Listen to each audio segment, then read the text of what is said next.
How much money do you have? 1 lakh? 1 crore? Poor fellow. Give me some interesting figure, my friend. If you have 830 crore dollars, you can play with a nation. Interested? Not rupees. 830 crore US dollars. I have an interesting story for you. It's not about someone else, it's about you and me. The story was happening around us. We all have played a part in the story, but we don't even know that. This story has a hero, a blood-sucking villain, a terrorist leader, and a lot of anti-nationals. This is how it happened. The villain runs a NGO which was put under the watchlist category in 2016 by the Indian government for some illegal fundings in India. This NGO was providing free legal aid for Rohingya Muslims in India. We all know how much money goes into fighting court cases. Then how come a NGO helping lakhs of illegal migrants free of cost? There must be some vested interest, right? This NGO also converts poor and innocent Hindus into Christianity. In fact, 90% of the conversions happening in India is somewhere linked to this NGO. The same NGO also filed a complaint against the Rafale deal, which we all know was a bogus case, and on 14 December 2018, Supreme Court of India gave the judgment that all the allegations were baseless. After that, the gentleman Rahul Gandhi had to apologize for his fake allegations. This NGO is getting busted every single day and falling under the watchlist category or prior permission category. This made the villain furious and he wanted to take a revenge from the hero. He started doing his dirty works. On 5th August 2019, the Indian government rendered Article 370 ineffective, which took that special status from Jammu and Kashmir and made it equal to other states. This created restlessness in the country where the terrorists feel safe. Yes, I'm talking about Pakistan. On 22nd September 2019, Howdy Modi event took place in Houston, USA. The hero stepped on the mega stage and the stadium was filled with 50,000 people cheering on top of their voices, erupted with joy. The hero, whom we all elected as the Honorable Prime Minister of our country, Sri Narendra Bhai Modi.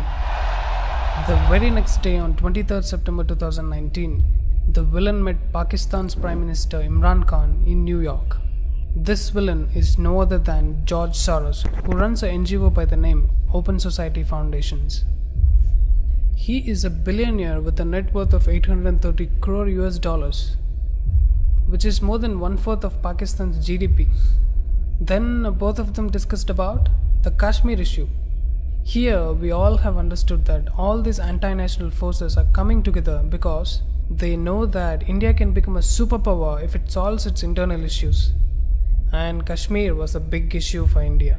People like Soros doesn't want India to succeed, doesn't want India to become a superpower. Pakistan knows that their country is good for nothing. They just want to pull India down. On 27 September 2019, our Honorable Prime Minister Narendra Modi ji addressed the 74th Annual UN General Assembly session held in New York. Shortly after that, bigger Prime Minister Imran Khan addressed the same session and spewed venom against India and Indian Army, which he usually does. Modi ji took a note of it, came back to India, and after a month of planning, on 31st October, the government gave a befitting reply by declaring Jammu and Kashmir and Ladakh as two union territories.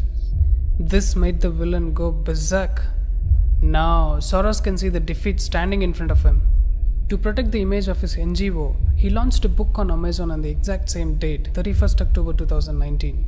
Till now, Soros had lost more than thrice to Modi ji, and he wanted a revenge. So on 24th January 2020, he gave a speech at the World Economic Forum at Davos and committed $1 billion towards fighting nationalism and nationalists. He also criticized the Citizenship Amendment Act and met Imran Khan again. Interestingly, the very next day, on 25th January 2020, videos of an anti-national, Sharjeel Imam, became viral, where he said that if 4 to 5 lakh Muslims come together, they can cut Assam from India. After 2 days, on 27th January 2020, ED found financial links with terrorist organization PFI and anti-CIA protest. Does this have any link with PFI? Yes, it has.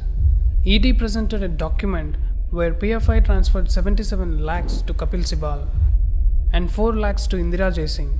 This proves that Indira Jaisingh has a PFI connection. This lady Indira Jaising is on the dock for the donations from George Soros' network of NGOs and their NGO lawyers. This also proves that there is some link between PFI and George Soros. And even he is responsible for brutal killings of Hindus in Delhi riots. Now, Kapil Sibal, who received 77 lakhs, was the lawyer for Teesta Sitalwad. Even Indira Jaising came to rescue her in this case, which can be seen in this article. Teesta was the co-petitioner in the Gujarat riots case against Modi ji. We all know that he was innocent, but she wanted to frame him and send him behind bars. Modi ji is the common enemy for her and George Soros. Interestingly, the organization that Teesta Sitalwad made in 2002, even Javed Akhtar was also part of it. That is the reason why you all have seen his dumb son in the anti-CAA protest. This photo can explain you everything.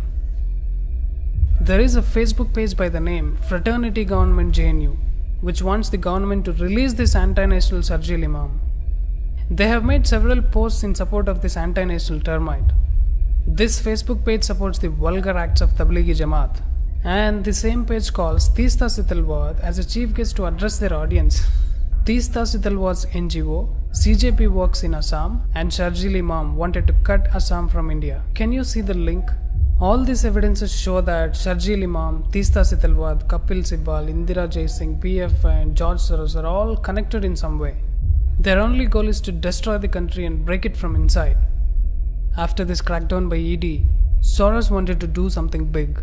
On 29 January 2020, George Soros moves to Delhi High Court against the Modi government, which had put his NGO in prior permission category. But the question is, why did he take 3 years to file a complaint? Or was he planning something big? Yes, on 4th February 2020, he sent his puppet Harsh Mandar to Shaheen Bagh, where he asked everyone to join the Shaheen Bagh protest. Let me tell you one thing here. Harsh Mandar works for at least 5 Christian missionaries. He handles the conversion business of Soros. He also held more than 8 to 9 positions during the Congress's rule when Manmohan Singh was the Prime Minister. He was the main man for Sonia Gandhi, and he is the main man for Soros as well. How can a person work for the ruling party and at the same time work for the anti-Indian forces? It can only happen when the ruling party is also involved in breaking the country. We all know the hate that Sonia Gandhi has for sadhus and Hinduism, and Harsh Mandar working for Christian missionaries proves my point. After this, on 18 February 2020, Teesta Sitalwad also came to Delhi and joined the anti-CAA protest, and she was seen tutoring the protesters. She was teaching them what they have to say and what not. Watch here. क्या शाहीन बाग के आंदोलन की जगह बदलने से आंदोलन कमजोर होगा क्या? ये हमारा सवाल है, जवाब किसी को नहीं देना है, वो जवाब से पूछा जाएगा तो आपको एक को जवाब देना है, सब नोट करेंगे, ठीक है? तो ये पहला सवाल है, क्या शाहीन बाग के Remember, wherever she is, there is a possibility of riots. She did that in Assam, and now she came to Delhi. These protester men and women were the same who were throwing stones on the police, shooting at the police, stopping the traffic and burning buses. But they wanted some kind of retaliation from BJP, which came on 23rd February 2020, when Kapil Mishra publicly spoke out in a rally against the anti-CAA protest. The comment was not at all provocative, but Islamists and anti-Indian forces were waiting for some kind of comment which they could blame later. They wanted to disrupt the Trump visit, which was on the very next day on 24th February 2020. Aam Aadmi Party's Tahrir Hussain was involved in this anti-CAA riots. It was a pre-planned event, as petrol bombs, acid packets, slingshots, bricks and stones were kept strategically in his house. Even the recent updates and FIRs show that it was a pre-planned event against Hindus. We have seen how many Hindus lost their lives. Finally, the villain won this time. The villain, along with anti-nationals and Begaristan, doesn't want India to progress. Even though the hero saved us many times, but villain knew that he had to win only once. But remember, this is not a movie. These events have major effects on our country and on us. The hero needs people to support him by sharing these facts to as many people as we can. All of us saw these events happening in front of our eyes, but we never connected the dots. Please share this video with as many people as you can so that the truth reaches everywhere. Right now, the fake news and allegations, baseless, all kinds of rubbish is prevailing everywhere, especially in Twitter. Remember, Modi is a different kind of legend. You can't buy him for money, unlike other party leaders. Narendra Modi is not for sale.